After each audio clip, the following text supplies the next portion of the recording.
কসলিল আসনাম, আল্লাহ তাআলা আমাকে পাঠিয়েছেন মূর্তিকে ধ্বংস করার জন্য নাকি মূর্তিকে প্রতিষ্ঠা করার জন্য?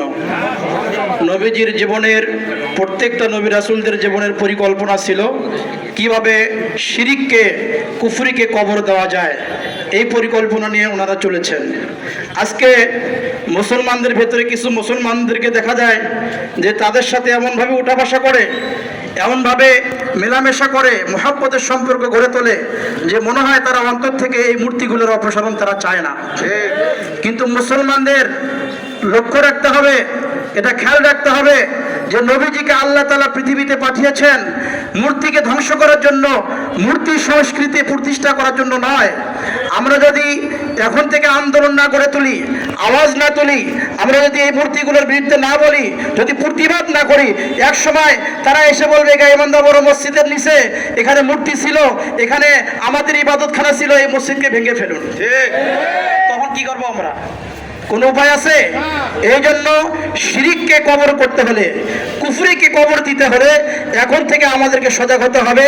তারা তাদের ইবাদতখানায় মূর্তি বানিয়ে ইবাদত বন্দেগী করুক, কোনো আফসোস নেই, কোনো বাধা নেই। এতদিন আমরা বাধাও দেইনি। কিন্তু মুসলমানের দেশে যেখানে 92%, 95% মুসলমান বসবাস করে, সেখানে রাস্তার মোড়ে মোড়ে প্রকাশ্যে, বিভিন্ন পার্কে, বিভিন্ন রাস্তার মোড়ে মোড়ে বিশাল বড় বড় অট্টালিকা, বিশাল বড় বড় উঁচু তারা মূর্তি বানিয়ে আমাদের সমাজে রাখবে, এটা মেনে নেওয়া যায় না। এটা মুসলিম সংস্কৃতি হতে পারে না। এটা কোনোদিন কোনো খাঁটি মুসলমান মেনে নিতে পারে না। আমরা যে রাজনীতি করি না কেন, যে দলেরই হই না কেন, আমরা কিন্তু সবাই মুসলমান। একই মসজিদে এসে নামাজ আমরা আদায় করি, করি কি না? আমরা কি মূর্তি পছন্দ করি? পছন্দ করি না। মূর্তি সংস্কৃতিকে পছন্দ করি? করি না।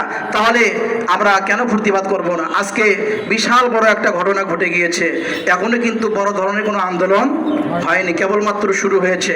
এই জন্য যারা এই অপরাধটি করেছে, এটা আমার মনে হয় ষড়যন্ত্রমূলক। এরা মুসলমানদের ভেতরে আর হিন্দুদের ভেতরে একটা দাঙ্গা লাগানোর জন্য এই পরিকল্পনা তারা করেছে। আমরা জেনেছি যে ওখানকার সাধারণ যারা হিন্দু, তারাও এই কাজটিকে পছন্দ করতেছে না। কেন? হয়তোবা মুসলমানদের ভেতরে আমাদের একটা গন্ডগোল লেগে যেতে পারে মুসলমানদের সাথে, তারাও কিন্তু পছন্দ করে না। এই জন্য যে সমস্ত হিন্দু ভাইরা আমাদের সাথে একমত, যারা ষড়যন্ত্রমূলক এটা করেছে, তাদের বিরুদ্ধে আমাদেরকে দাঁড়াতে হবে। প্রশাসনকে সাথে নিয়ে, সাধারণ মুসলমানদেরকে সাথে নিয়ে, সাধারণ হিন্দু ভালো যারা রয়েছে তাদেরকে সাথে নিয়ে এই মূর্তিগুলোকে অবশ্যই অপসারণ আমাদেরকে করতেই হবে। আমরা প্রশাসনকে বলতে চাই, যদি আপনারা তদন্ত করে দোষীকে বের না করতে পারেন, এদেশের মুসলমানরা কিন্তু অত বোকা না। অবশ্যই তাদেরকে খুঁজে খুঁজে বের করে ওই সমস্ত অপরাধীদের কবর রচনা করা হবে ইনশাআল্লাহ।